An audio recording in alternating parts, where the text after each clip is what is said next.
The winter of 1547 in Geneva was unusually cruel. The Rhône River, usually a lifeline for the city, turned into a treacherous enemy, its icy waters claiming one victim after another. But one story stood out, a story that would haunt the city for years to come. On a frigid January morning, the body of a young woman was found floating in the Rhône. She was identified as Marie, a seamstress, known for her gentle nature and skilled hands. The community was shocked. Marie had no enemies, no apparent reason to end her life. Yet, there she was, her lifeless body bobbing in the icy waters. The city's authorities, strict adherents of John Calvin's teachings, were quick to act. They ordered an investigation to determine if Marie's death was indeed a suicide. If it was, her body would be denied a proper burial, a fate reserved for those who dared to defy God's will. As the investigation unfolded, it revealed a city grappling with a dark reality. Suicide, once a taboo subject, was becoming all too common. Marie's death was not an isolated incident. In the decades leading up to 1547, the city had seen a rise in self-inflicted deaths, each one a stark reminder of the inner turmoil and despair that lurked beneath the surface of Geneva's rigid religious and social order. The authorities, led by John Calvin himself, were determined to understand and combat this growing problem. They believed that suicide was not just a personal tragedy, but a moral crisis that threatened the very fabric of their community. Calvin's teachings, which emphasized the sovereignty of God and the importance of a disciplined, God-fearing life, were seen as the antidote to the despair that drove people to take their own lives. Yet, as the investigation into Marie's death progressed, it became clear that the causes of suicide were far more complex than anyone had imagined.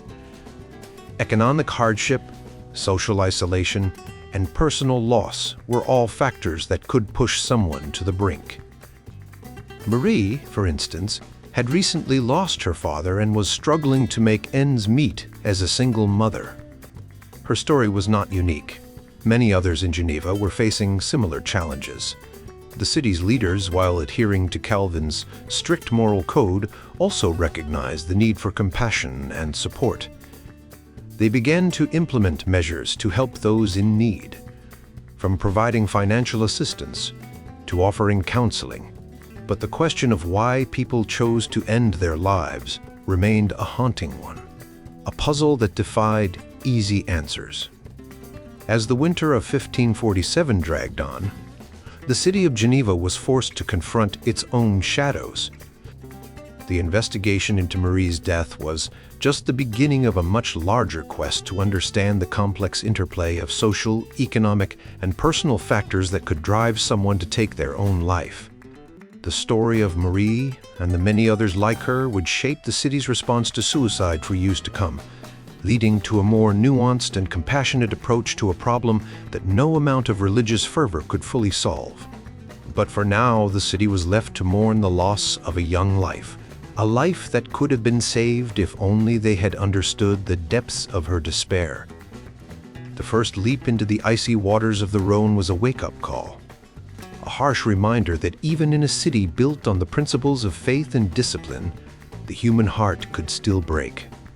The study of suicide has mostly focused on modern times through the lenses of sociology, psychology, and medicine. However, when it comes to the history of suicide, the picture is much less clear. There are two main types of historical studies on suicide: those that explore how intellectual and legal figures thought about suicide, and those that try to figure out how often people committed suicide in the past by looking at official records. One of the most comprehensive works on the intellectual history of suicide is Albert Bayet's Le Suicide et la Morale. Bayet's book traces how philosophers, lawyers, religious leaders, and writers thought about suicide from ancient Greece and Rome all the way to the 19th century. Another important contribution comes from Georges Mois, who wrote about how attitudes and legal treatments of suicide changed during the early modern era. While understanding what the elite thought about suicide is important, it doesn't give us the whole picture. To get a broader view, some historians have used official statistics to estimate how often people committed suicide in different societies. One of the best examples of this approach is Olive Anderson's study of suicide in Victorian and Edwardian England. Anderson used a mix of official records and other sources to show that suicide rates varied by gender and region, with industrialized and urban areas having different patterns compared to rural ones. For many parts of early modern Europe, though the records are too incomplete to make broad claims about suicide rates. However, Michael MacDonald and Terence Murphy's Sleepless Souls, Suicide in Early Modern England stands out. Instead of relying on statistics, they looked at a wide range of sources, including coroner's reports, parish registers, newspapers, and more.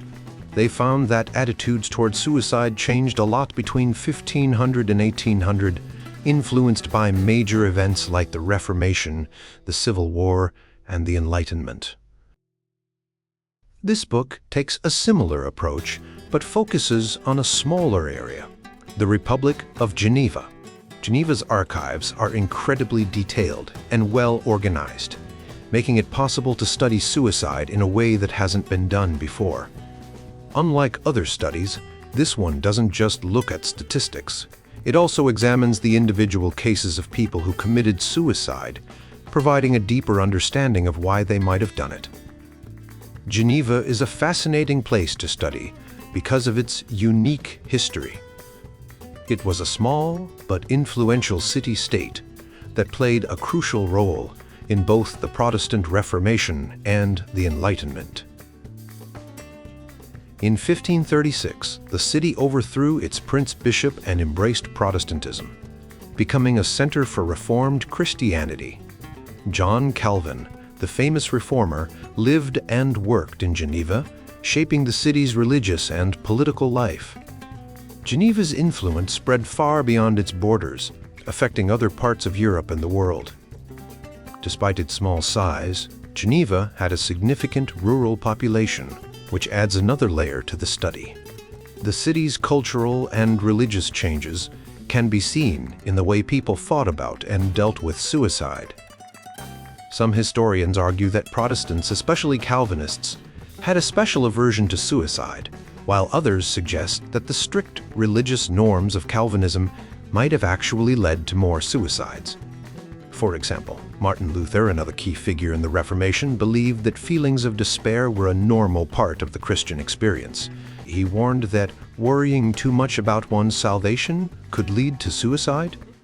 In Germany, both Protestants and Catholics thought that Lutherans were more likely to suffer from religiously motivated melancholy and suicidal thoughts.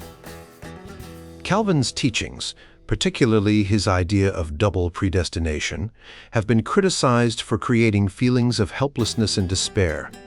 According to Calvin, whether a person is saved or damned is already decided by God, and nothing they do can change it.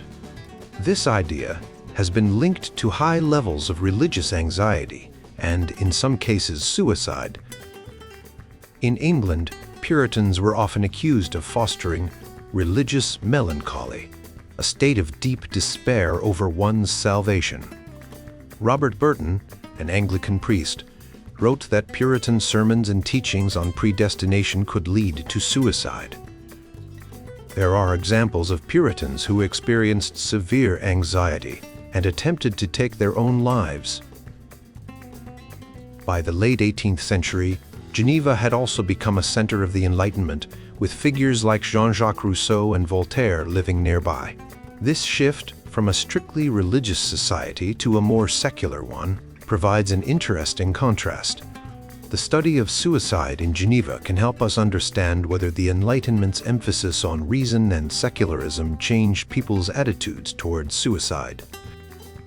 Geneva's industrial development, particularly in the production of printed cotton fabrics, also offers insights into the impact of early industrialization. The factories employed many unskilled workers, creating the new class of laborers. These workers' experiences can shed light on whether the changes brought by industrialization, such as feelings of isolation and lack of purpose, contributed to an increase in suicides. By examining the rich and detailed records from Geneva, this study aims to provide a comprehensive look at how suicide was viewed and experienced in a city that underwent significant religious, cultural, and economic changes during the early modern period. The chapter delves into the impact of family life on the rising number of suicides in Geneva during the early modern period. It explores how the changing dynamics within families may have influenced people's decisions to take their own lives. In the 18th century, Geneva saw a significant increase in suicide rates, particularly after 1750. This chapter examines the role of family in this trend, looking at the marital and parental statuses of those who committed suicide and comparing them to the general population. It also investigates whether the nature of family relationships and societal attitudes toward family had changed over the 2.5 centuries. Marriage and family were central to life in early modern Geneva. The chapter reveals that many of those who took their lives were either unmarried or had recently experienced a significant change in their family situation. For example, some individuals had lost a spouse or a child, while others were struggling with marital conflicts. These personal losses and tensions could have been overwhelming, pushing some to the brink. The chapter also explores the evolving nature of romantic love and family bonds. Historically, marriages were often arranged based on social and economic factors, with love playing a secondary role. However, by the 18th century, there was a growing emphasis on romantic love as a foundation for marriage. This shift in values may have raised expectations for marital happiness, making it more difficult for those in unhappy marriages to cope. The increasing importance of effective ties within the nuclear family, such as the bond between parents and children, could have also heightened the emotional impact of family conflicts. Moreover, the chapter examines the broader social context. Geneva was a city with strict moral and religious codes, where family and community played a crucial role in maintaining social order.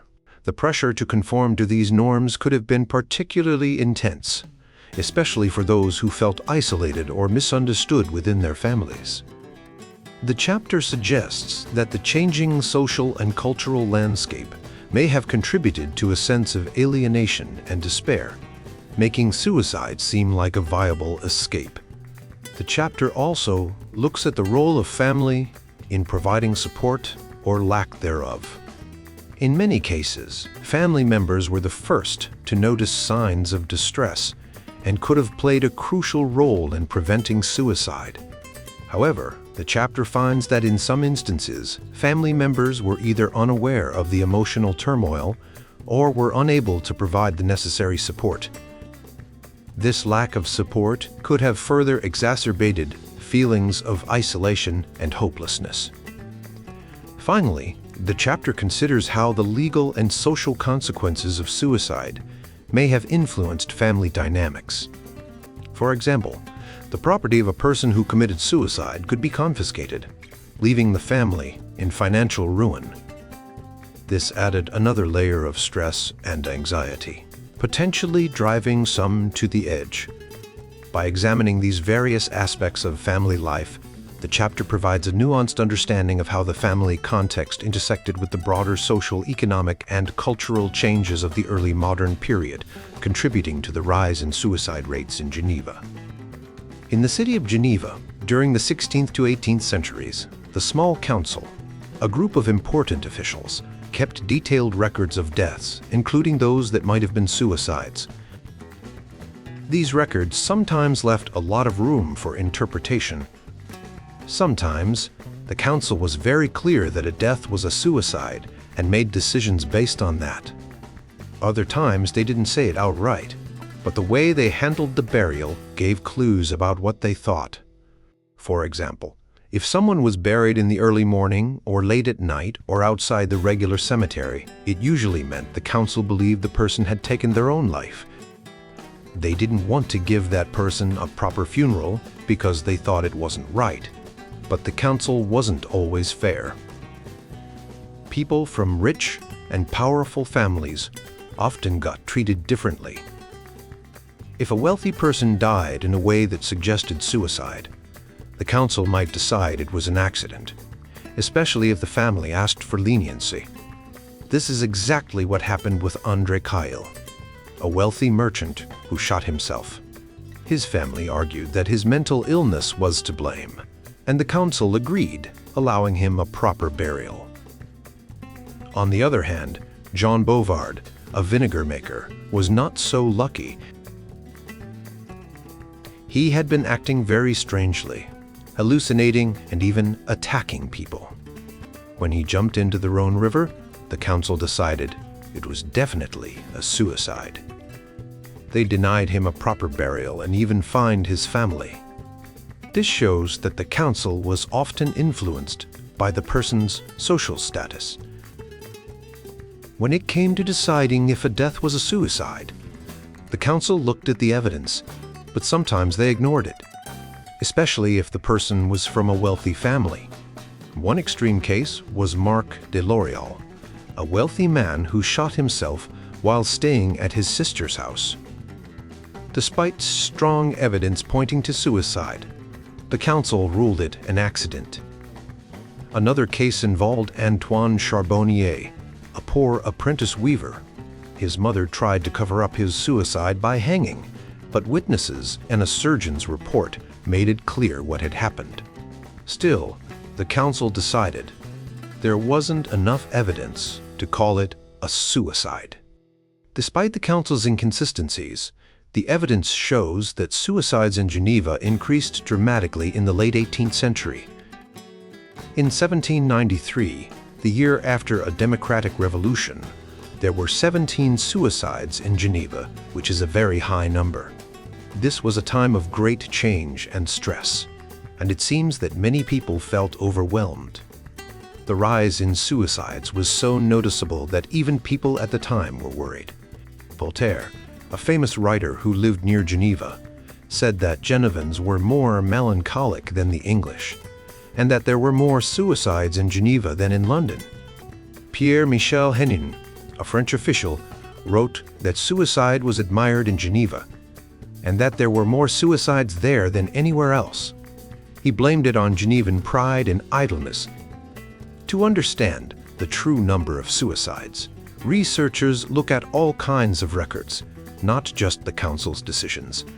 This includes deaths from drownings, gunshot wounds, and falls, even if it's not clear if they were intentional. For example, Pierre Tremblay, a wealthy man, died from a gunshot wound, but it was called an accident. Gabrielle Picot, a woman who drowned, might have fallen in by accident, but it's not certain. Jean-Baptiste Lambert, a shoemaker, died from a fractured skull, but it's possible he jumped off a balcony.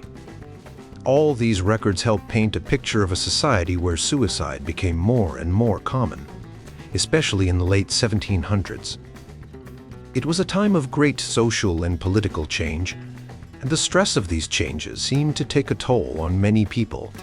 The city of Geneva in the late 1700s saw a significant rise in suicides, a phenomenon that historians have found intriguing. During this period, there were 761 deaths due to gunshots, drownings, and falls from heights, but the cause of many of these deaths was unclear. Were they suicides, accidents, or even murders? Interestingly, 239 of these ambiguous deaths occurred between 1751 and 1798, a 54.2% increase compared to the first half of the 18th century. This suggests that some of these deaths might have been suicides that were covered up by family members. If that's true, the number of suicides in the 18th century was likely much higher than in any other period. When looking at the number of definite suicides and questionable deaths together, it becomes clear that a higher percentage of these unnatural deaths were suicides in the late 1700s compared to earlier times. Even if we assume that the same proportion of these deaths were suicides before 1750, as in the late 1700s, the suicide rates in earlier periods would still be less than half of what they were in the late 1700s. This increase in suicides was not the only trend. There were also more homicides, accidents, and questionable deaths. So, what caused this surge in self-inflicted deaths? One key factor was the method people chose to take their own lives. Sociologist Emil Durkheim didn't pay much attention to the methods of suicide, but his colleague Maurice Halbblocks believed that the method chosen was crucial. Halbblocks argued that the firmness of a person's decision to end their life could be gauged by the method they chose. In Geneva, the growing popularity of firearms as a means of suicide played a significant role in the increase in suicide rates. From the 16th century to 1798, 400 people died from gunshot wounds in Geneva. Of these, 180 deaths occurred after 1750, and 112 of them were clearly suicides. This is a stark contrast to the period from 1651 to 1750, where only 148 people died from gunshot wounds, including murders, accidents, and suicides. This suggests that firearms became more accessible and more commonly used for suicide in the late 18th century. Firearms were more available in the late 18th century because men were required to be armed to protect the Republic. Post-mortem inventories often listed muskets or rifles as family heirlooms passed down from fathers to sons. New, more efficient weapons were also being produced, and by 1788, there were 7 full-time gunsmiths in Geneva, serving a population of fewer than 30,000 people. Despite efforts by the authorities to control the ownership of weapons, the number of deaths by gunshot, especially suicides, indicates that these efforts were largely unsuccessful. Most deaths by firearms that were labeled as suicides involved individuals who shot themselves in private, often in their own rooms. In some cases, suicide notes provided clear evidence. For example, in September 1770, Pierre Jacob Bourget, a 21-year-old perfumer, wrote a bitter note about his harsh and neglectful father before shooting himself. His body was found by neighbors who heard the shot. In other cases, the evidence was less direct, but still compelling. Jacques Cantard, a 48-year-old goldsmith, shot himself in the head in October 1772 after suffering from mental and physical illnesses for months. Similarly, Aimé Bouvier, a 62-year-old watchmaker, committed suicide in April 1782 after a month of severe melancholy despite being financially secure. However, not all deaths by gunshot were labeled as suicides. For instance, in March 1724, Pierre Durant, a 32-year-old tailor, was supposedly cleaning his rifle when it accidentally discharged, killing him. In another case, in March 1767, Bartholomew Bonazzi, 36-year-old watchcase setter, shot himself in the chest while alone in his workshop, but it was unclear whether it was an accident or a suicide. The method chosen to commit suicide also influenced the gender gap in suicide rates. Studies show that men are more likely to commit suicide than women, partly because men tend to use more lethal methods like firearms. In Geneva, this trend was evident. Over 250 years, only one woman committed suicide by shooting herself. During the entire period, men made up the majority of suicides, and this gap widened after 1750. In the 1780s and 1790s, when economic and political crises were rampant, 122 out of 160 suicides were men. While the availability of firearms contributed to the increase in suicides, it wasn't the only factor. From 1751 to 1798, 176 people committed suicide using methods other than firearms, a number that surpassed the total number of recorded suicides for the previous 2 centuries. Even excluding suicides by firearms, men still outnumbered women among suicides by a significant margin. Interestingly, the number of accidental and intentional drownings also increased in the second half of the 18th century.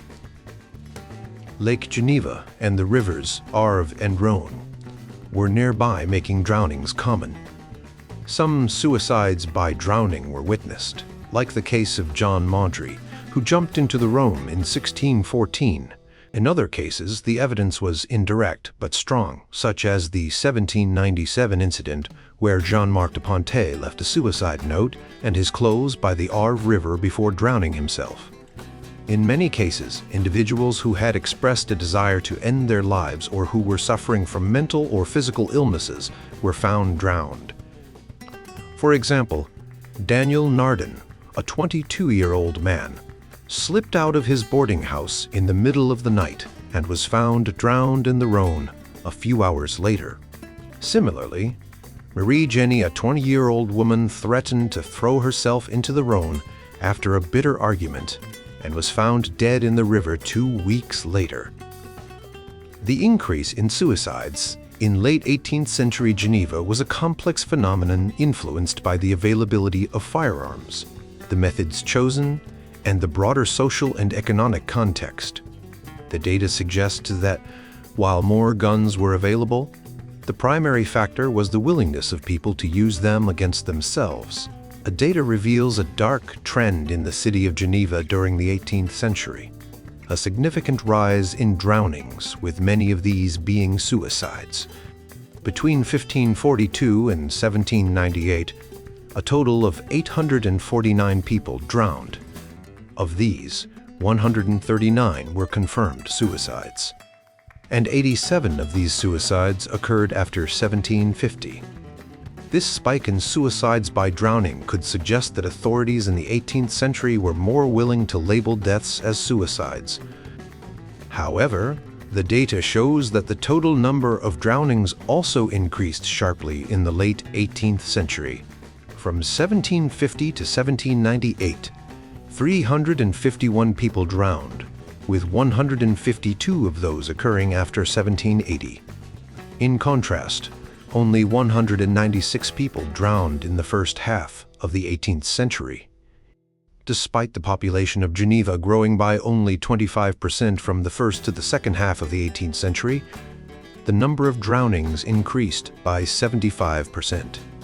If we exclude the 139 confirmed suicides from the total, the number of drownings still increased by 55.3% from 170 before mid-century to 264 afterward.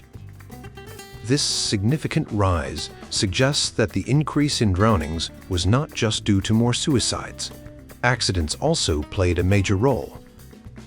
Records show that 497 drownings were almost certainly accidental, with 192 occurring after 1750, compared to 115 in the first half of the 18th century.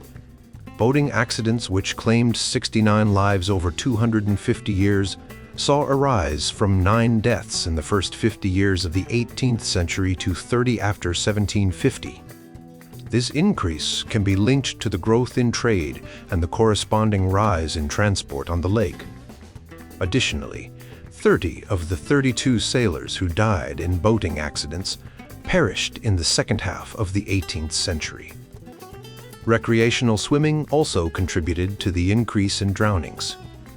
Out of 114 individuals who drowned while swimming, 41 of these deaths occurred after 1750, compared to 31 in the first half of the 18th century. Other accidental drownings involve various scenarios, such as women falling off piers while washing clothes, men falling into the water while working on riverbanks, and people falling into wells or through trapdoors in buildings. The gender breakdown of drownings is striking. Men drowned at a rate 3 times higher than women. Men made up the vast majority of all types of drownings, except for suicides. In fact, 72 men and 67 women committed suicide by drowning, almost equal numbers. However, among accidental drownings, men outnumbered women by over 6 to 1 for the entire period, and by over 12 to 1 after 1750. Men also dominated recreational swimming, with only one of the 114 swimmers who drowned being a woman.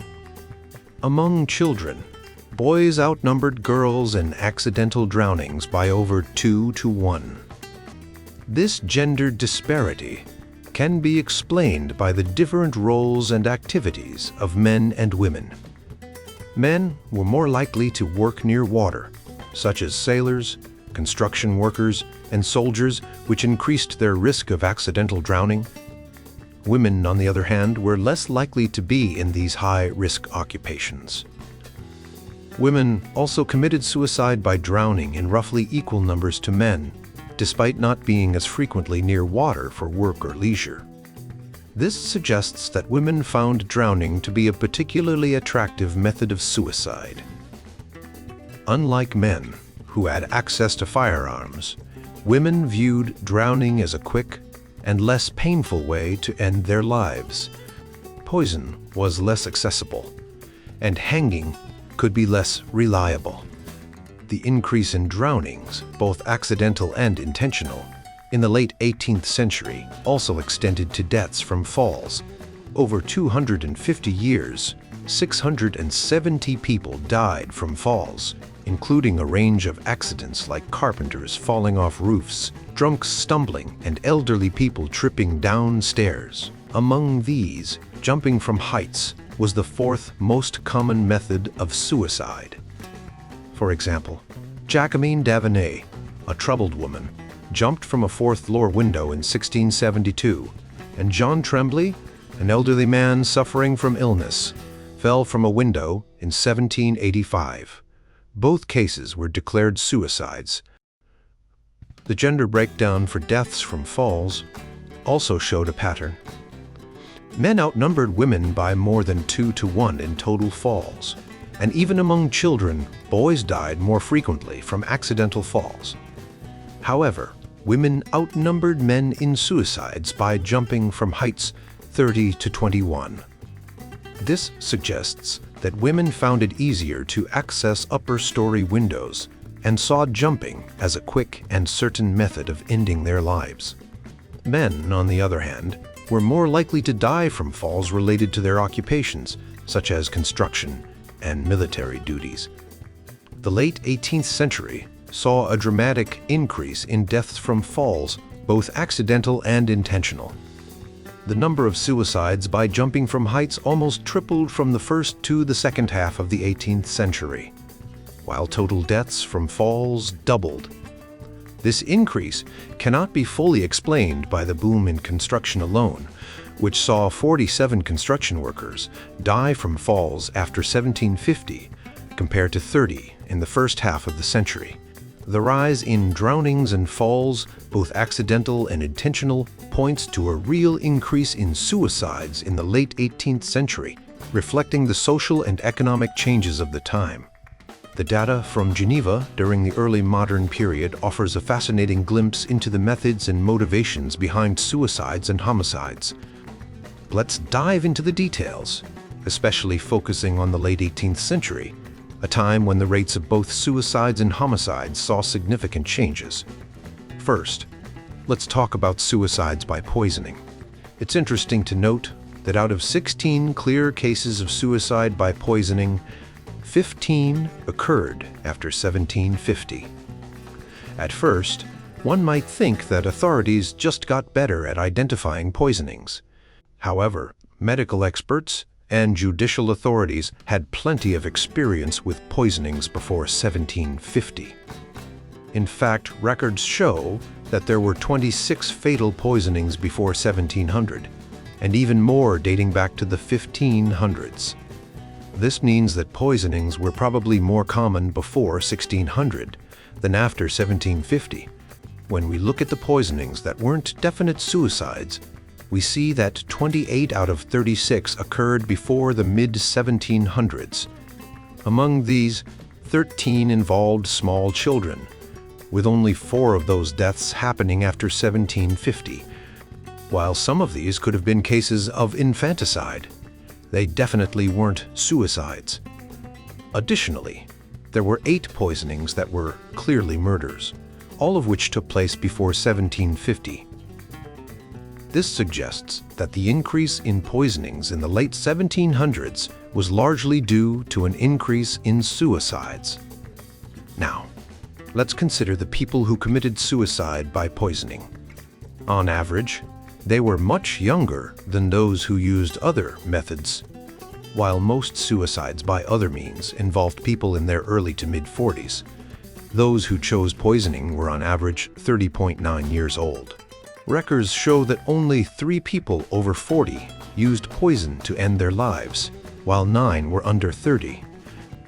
This youthfulness might be partly because authorities were more suspicious of sudden violent illnesses in young people, possibly leading to more accurate identifications of suicide. But the youthfulness of poison suicides wasn't just about identification. Many of these suicides were linked to family problems, especially romantic misadventures. Out of the 16 poison suicides, family issues were the primary motive for 11 of them. Most of these involved young people whose love lives had taken a turn for the worse. For example, 7 cases in the late 1700s involved young people devastated because their love affairs didn't end in marriage. Poison was particularly appealing to single people, especially women who felt betrayed or abandoned. 3 women who were pregnant but not married chose to take their own lives using poison. Men, on the other hand, were more likely to shoot themselves in such situations, like the fictional character Werther in Goethe's novel. Despite its popularity among young, heartbroken individuals, poisoning was not a very common method of suicide. It was relatively easy to get arsenic, which was the most commonly used poison, and it almost always guaranteed death. However, it was also the slowest and most painful method, with victims often suffering for hours or even days before dying. Moving on to hanging, the third most popular method of suicide, we see a different story. Hanging was the method least likely to be confused with accidents or murders. Over 250 years, 63 people died from hanging, and 61 of these were clearly suicides. Men were twice as likely as women to choose this method, and the late 1700s saw a significant increase in hanging suicides. Almost 2/3 of these hangings occurred after 1750, with 24 happening after 1780. This surge in hanging suicides indicates that more people were choosing to end their lives during this period.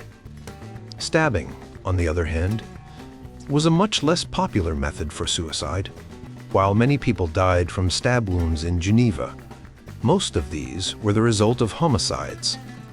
Over 250 years, 239 people died from stab wounds, but only 12 of these were suicides.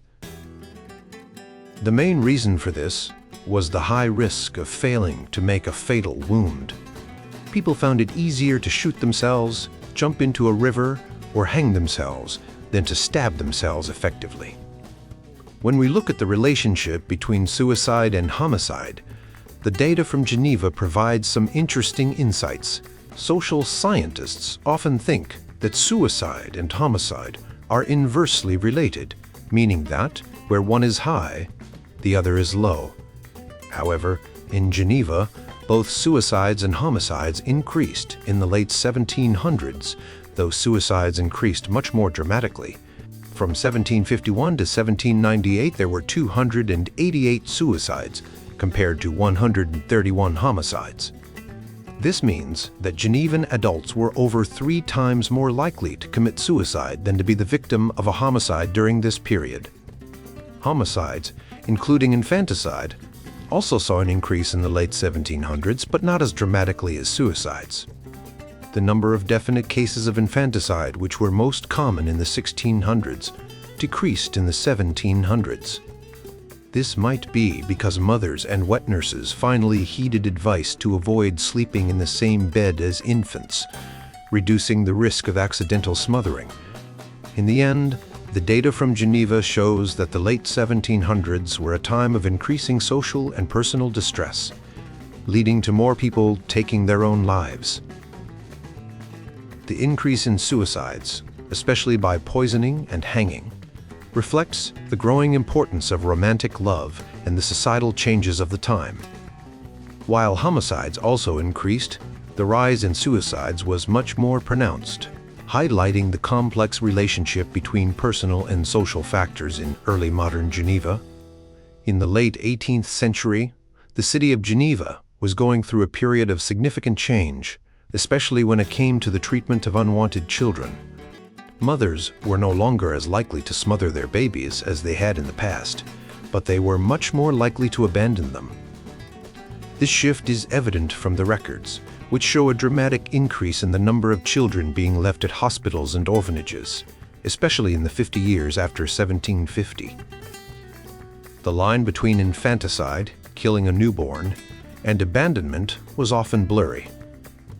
When a baby was born in secret without a midwife, the risk of it dying at birth was much higher. Even if the baby survived, the chances of it living to adulthood were low, especially if it ended up in a hospital or orphanage. Many of the babies that were found dead had been left in public places, like the streets or near the hospital. These locations suggest that the mothers were hoping someone would find and save their children. For example, a newborn girl was found wrapped in cloths and placed in a box in a busy street. The mother probably thought the baby would be found quickly and taken care of. Despite the high number of abandonments, infanticide was not as common as one might think. In fact, the data shows that girls were not the primary targets.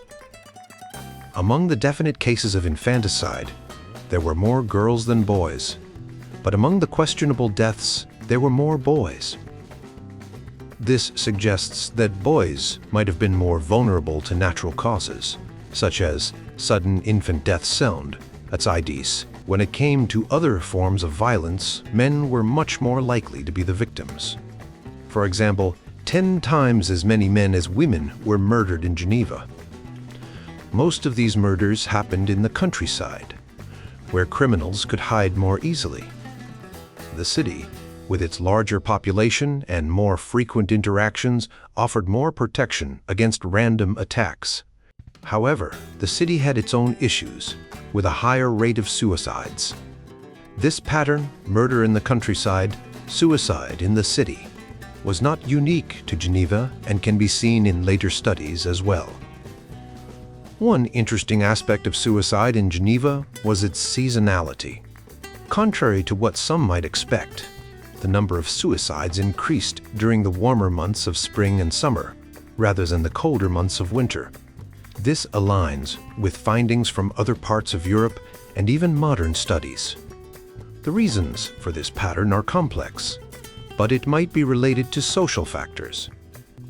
During the summer, people are more active and social, which can highlight feelings of isolation and despair. The contrast between the vibrant world outside and the inner turmoil of a person considering suicide can be particularly stark. The increase in suicides in the late 18th century was not unique to Geneva. Similar trends were observed in other parts of Europe, such as France and England. This suggests that there were broader social and cultural changes happening across the continent. The Enlightenment, with its emphasis on individualism and rationality, might have contributed to these changes. The rise in suicides could also be linked to economic and political factors, such as the growing pressures of modern life. Understanding the reasons behind these changes is a complex task, but it is important for historians and sociologists. By studying the patterns of violence and suicide in Geneva, we can gain insights into the lives of people in the past and the challenges they faced. These insights can help us better understand the human experience and the ways in which societies change over time.